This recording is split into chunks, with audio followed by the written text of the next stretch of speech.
दोस्तों आप मेरा यूट्यूब चैनल सब्सक्राइब कर लिए क्योंकि 1 लाख सब्सक्राइबर होने के बाद में आप सब्सक्राइब नहीं कर पाएंगे, इसलिए आप ये वीडियो शुरू होने के पहले ही उसको सब्सक्राइब कर लीजिए।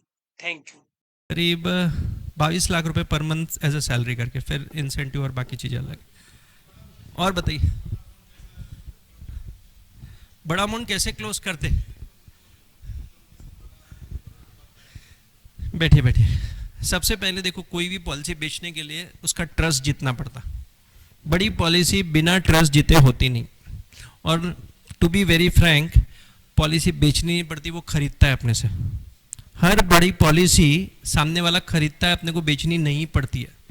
अपने को उसका ट्रस्ट जीतना पड़ता, ट्रस्ट जीतना पड़ता। और ट्रस्ट बनाने के लिए बहुत सारे पापड़ बेलने पड़ते, है ना। उसको भरोसा आना चाहिए ना कि आदमी सही है ना, ये मेरी देखभाल करेगा, ये मेरे सुख दुख में काम करेगा। कल क्लेम आ गया, 100 करोड़ की पॉलिसी है तो क्लेम दिला देगा, घर बैठे मेरी वाइफ को पैसे मिल जाएंगे, इसको सब क्लॉजेस मालूम है। कल लफड़ा हो गया तो कुछ संभालना चाहिए। अभी एक मेरे क्लाइंट ने सुसाइड कर लिया। बहुत सारे अलग अलग रहता है। एक क्लाइंट है जो कोमा में चले गया और 3 साल हो गए अभी कोमा में है, तो कैसे पीएम स्टॉप कराना, कैसे पॉलिसी कंटिन्यू करना, है ना। बहुत सारी चीज़ें रहती, तो उसका ट्रस्ट जीतना पड़ता। पॉलिसी बेचने की तो बात नहीं। तो एक बार उसको विश्वास हो गया कि आदमी सही है, तो नेचुरली आप उसको आसानी से बेच पाएंगे और वो खरीदेंगे आपसे। बड़े आदमी खरीदेंगे आपसे, बेचने की जरूरत नहीं पड़ेगी। As simple as this. हाँ, नहीं नहीं, हम पूरा अपने को तो ध्यान देना पड़ता। देखो ऐसा है, अपने उसमें कहावत है, मरे बिना स्वर्ग नहीं है ना। स्वर्ग जाना है तो अपने को करना ही पड़ेगा, लेकिन स्टाफ से करवा के लेते। जैसे फॉर एग्जांपल उसके यहाँ कुछ चीज़ें अच्छे से डिलीवर करना है, कोई लेटर लेना है, बेसिकली अपना ग्रैटिट्यूड का काम है। लोगों को अप्रिशिएट करो, ग्रैटिट्यूड दो, थैंक यू बोलते जाओ हर वक्त में।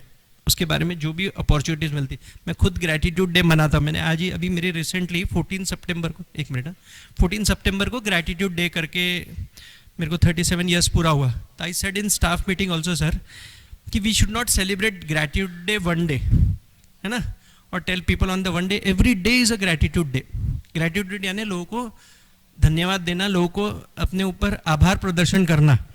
तो अपन अपने क्लाइंट से रोज ग्रैटिट्यूड दो, है ना। अपने स्टाफ को, अपने कलीग को रोज ग्रैटिट्यूड दो, क्यों एक दिन ग्रैटिट्यूड देना। तो basically we as a life insurance agent, we as a good advisor, we have to show the gratitude time to time every day. ये बड़े क्लाइंट में भी बहुत काम आता है। Yes sir. एजेंट बोल के तो बहुत सक्सेसफुल हो, हमारे आइकॉन हो, लेकिन एज ए सीएलआई बोल के आप क्या सोचते हो सर, प्लीज। सोच बोले उसमें सक्सेसफुल नहीं है, वो तो आपको मालूम है, एज अ सीएलआई करके। हाँ हाँ। अच्छा, क्या सोच रहा हूँ मैं? अच्छा, भविष्य क्या करना है? देखो यार, जो भी करेंगे वो अव्वल नंबर पे रह के काम करेंगे यार, करेंगे तो। Thank you. Yes sir. हाँ जी। एक मिनट, इनका क्वेश्चन ले लेते पहले, फिर आप कैसे। बहुत प्रॉब्लम्स है, बहुत प्रॉब्लम है। आप बिलीव नहीं कर सकते उतनी तकलीफ है ना, बहुत तकलीफ है। लेकिन बस वो तकलीफें ही अपने को जिंदा रखती है। जिंदगी एकदम स्मूथ रही, जैसे वो ईसीजी बोलते हैं ना, ऊपर नीचे तो होना ही चाहिए ना यार। अभी मैंने एक केस भेजा था, उसमें प्रीमियम करीब 78 लाख था टोटल। कुछ उसमें सिंगल प्रीमियम भी था, कुछ ये भी था। तो उसमें एक्सेप्ट हुआ और 35 लाख हमको रिफंड करना पड़ा।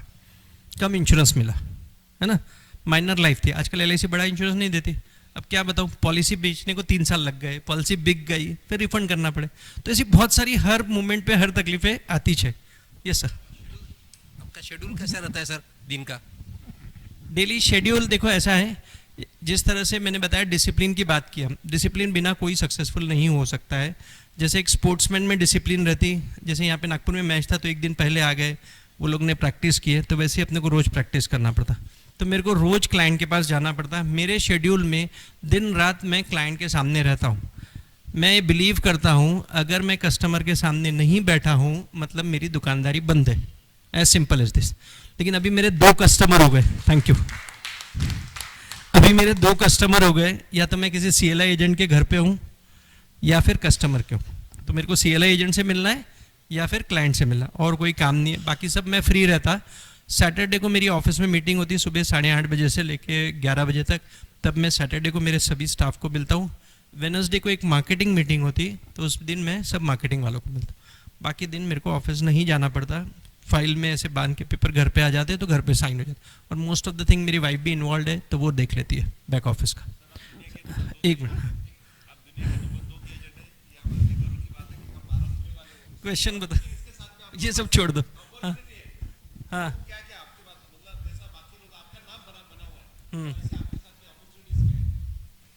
अपॉर्चुनिटी किस बात की?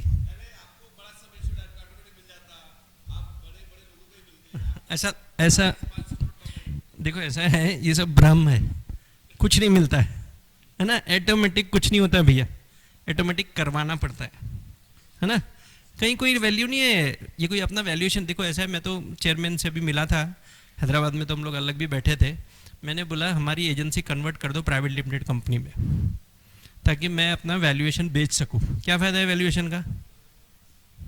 बिकता क्या अपना वैल्यूएशन? नहीं बिकता ना। आज एक कंपनी प्रोप्राइटरशिप पार्टनरशिप होती, पार्टनरशिप से प्राइवेट लिमिटेड होती, फिर कोई वैल्यूएशन कोई कंपनी आती और उसको खरीदती, जैसे फ्लिपकार्ट, आजकल तो लॉस भी बिकता है, प्रॉफिट तो दूर की बात, अपनी तो प्रॉफिट मेकिंग कंपनी है भैया। कल मेरे को ये हैंड ओवर करना है तो होता है क्या? नहीं होता है ना। खैर, लेकिन वो जान दो वो बातें, लेकिन LIC ने CLI दे के बड़ा एडवांटेज कर दिया, तो अपन अपनी कंपनी के लोग क्रिएट कर सकते हैं और उसको ये कर सकते हैं, तो अपॉर्चुनिटीज़ बहुत है। लेकिन आप अगर इस भ्रम में रहेंगे कि अपना नाम हो गया, कुछ हासिल कर लिया, ये सिर्फ LIC में ही होता है, आप सब लोग इज्जत देते, बहुत अच्छी बात है।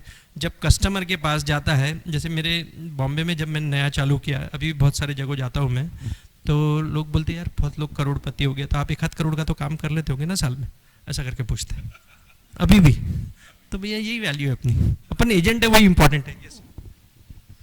नॉर्मली टर्म प्लान जो अभी सेल हो रहा है मार्केट में, तो LIC की तरफ से उस पर क्या रिप्लाई है? क्योंकि प्राइवेट कंपनी के टर्म प्लान बहुत इजीली सैंक्शन हो जाते हैं, बट LIC के प्लान अभी भी, मैंने एक परसों एक 10 करोड़ का प्लान डाला है, लेकिन अभी 3 महीने हो गए, अभी तक कुछ हुआ नहीं उसका। नहीं मतलब रिस्पॉन्स आ रहा है, तो क्वेश्चनरीज काफ़ी ये आ रही, तो डॉक्यूमेंटेशन ऑलरेडी बहुत सारे क्लियर रहने के बावजूद भी उसमें ये आ रहा है, तो आई थिंक ऐसा लगता है कि LIC को टर्म प्लान चाहिए नहीं, ऐसा नहीं, थैंक यू, क्योंकि मैंने भी बहुत सारे टर्म प्लान बेचे, 10-10 करोड़ 25-25 करोड़ के भी बेचे हैं। देखो ऐसा है, अगर रिक्वायरमेंट, पहली बात तो कोविड के बाद थोड़ा सा री इंश्योरेंस कंपनी के व्यू अलग हो गए टर्म प्लान के बारे में, और वो लोग बहुत कॉशियस हो गए। टर्म नहीं, दूसरे भी, मैं बता रहा, normal policy, Jeevan Umang policy के पैसे रिफंड किया मैंने 35 लाख रुपए जीवन उमंग के, तो सब में ऐसे हो रहा है। एक दूसरा, चाहे टर्म प्लान हो या नॉर्मल प्लान हो, री इंश्योरेंस कंपनी ने बहुत सारी लिमिट रिस्ट्रिक्ट कर दी, माइनर लाइफ को कम कर दिया, इनकम में सेल्फ एम्प्लॉयड वालों को अच्छा दे देंगे, बिजनेसमैन को कम देंगे, क्योंकि प्रॉफिट में फ्लक्चुएट रहता, तो रिस्क इवेल्युएट करने लगे। पहले नॉर्मली सपोज 30 टाइम्स देते थे, तो अभी 10 टाइम्स दे देते, तो उन्होंने 50% ऑलमोस्ट रिड्यूस कर दिया है। तो ये थोड़ी सी प्रैक्टिकली री इंश्योरेंस की तकलीफ है। दूसरा, आपको लगता है LIC देते, लेकिन मैं आपको बताता हूँ बहुत सारे प्राइवेट, क्योंकि मैं तो सबको पहले ऑप्शन देता हूँ कि प्राइवेट में घूम के आ जा, जरा बगीचे में घूम के आ जा, सारा मार्केट देख के आ जा, फिर मेरे पास आना, तो उनको भी नहीं मिल रहा है ना, उनको नहीं मिल रहा है। तो हाँ, नहीं सही है, अपने को ऐसा लगता है कि LIC दे रही, लेकिन LIC इज़ वेरी प्रैक्टिकल, अगर देंगी तो LIC देंगी, दूसरा नहीं देंगी, नहीं दे रही, बहुत मुश्किल है। लेकिन क्या है, उसके लिए कुछ चीज़ें आपको रखनी पड़ेंगी अपने फोल्डर में। मैं तो लोगों को लगता हूँ, देखो ये मैं तो बोलता हूँ ना, प्राइवेट में गए थे, क्या हो, बोले क्या हुआ, नहीं मिला, मतलब लेटर लाओ, लेटर मंगाते, ये मंगाते, ताकि अपने रिकॉर्ड में रखते अपन, ताकि लोगों को बता सके। थोड़ी सी ऐसी इंफॉर्मेशन फ्रेंड सर्कल से, खुद नहीं है तो फ्रेंड सर्कल से कलेक्ट करो, मिल जाते हैं सब। यस, एक ही जन क्वेश्चन पूछ रहा है क्या? बाकी लोगों के पास क्वेश्चन नहीं है क्या? फिर बंद करता हूँ। हाँ यस, एक मिनट। हाँ madam, there are n number of the days